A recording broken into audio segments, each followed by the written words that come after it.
Planning a road trip across borders? Don't let a missing passport card hold you back. If you're dreaming of a seamless drive up to Canada or a quick weekend getaway down to Mexico, you are in exactly the right place. Welcome to this explainer. Today, we're bringing you the absolute ultimate guide to getting a U.S. passport card for land border travel.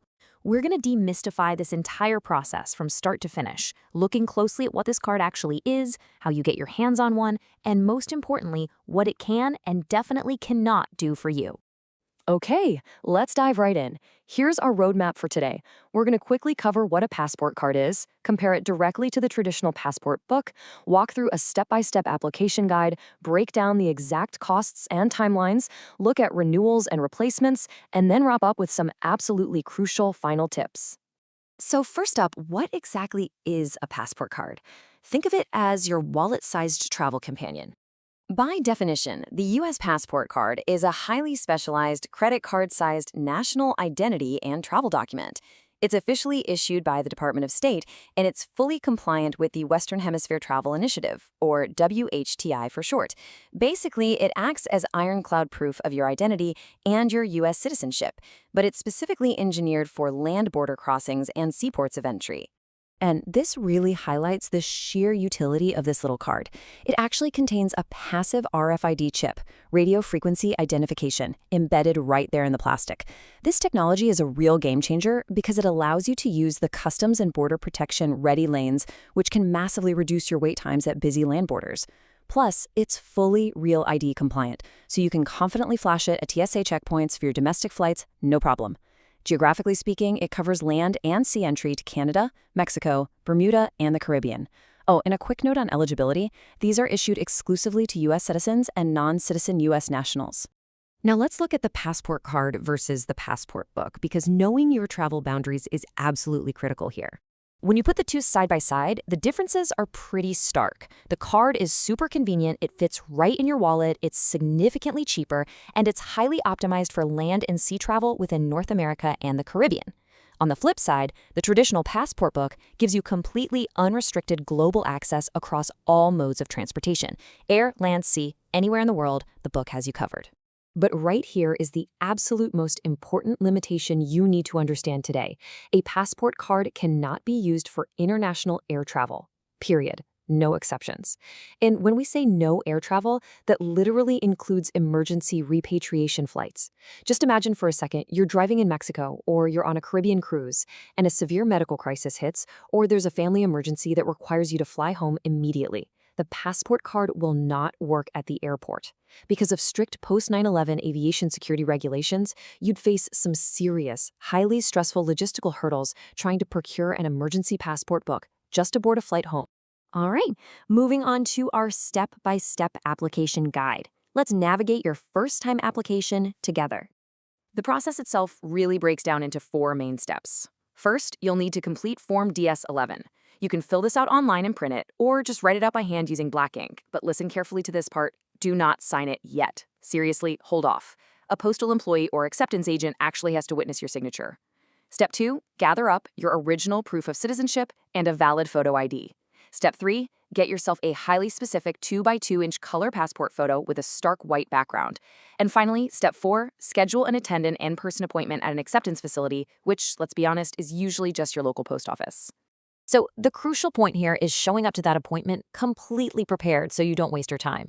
Here is your checklist. You need that unsigned Form DS-11. You need your original proof of U.S. citizenship, something like a birth certificate, plus a photocopy of the front and back. You also need your original proof of identity, like a driver's license, plus, you guessed it, a photocopy of the front and back. And, of course, that 2x2 photo. If you forget those photocopies, there's a really good chance you'll be turned away and forced to reschedule the whole thing. Okay, let's talk numbers, costs, and processing timelines, and how you should be budgeting your time and money for 2026. Let's break down the math. The fees are actually split into 2 different categories. There is an application fee that goes straight to the State Department and an execution fee that goes to the facility processing your paperwork. For a first-time adult applicant, you're looking at a $30 application fee plus a $35 execution fee, so $65 out the door. For a minor under 16, that application fee drops down to $15, making their total $50. But check out that adult renewal row. If you're just renewing a card, you bypass the facility entirely. That means zero execution fee, bringing your total cost to just $30. Not bad at all. Now, the big question, how long are you going to be waiting? In 2026, routine processing is taking up to 6 weeks. If you decide to pay an extra $60 for expedited processing, you can cut that time in half to about 3 weeks.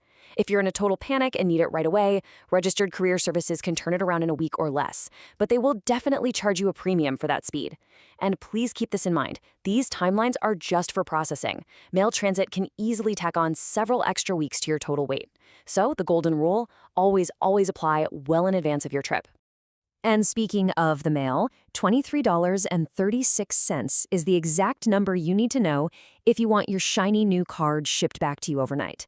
As of a June 28, 2026 update, the State Department actually bumped the optional 1 to 3 day return delivery fee up to $23.36.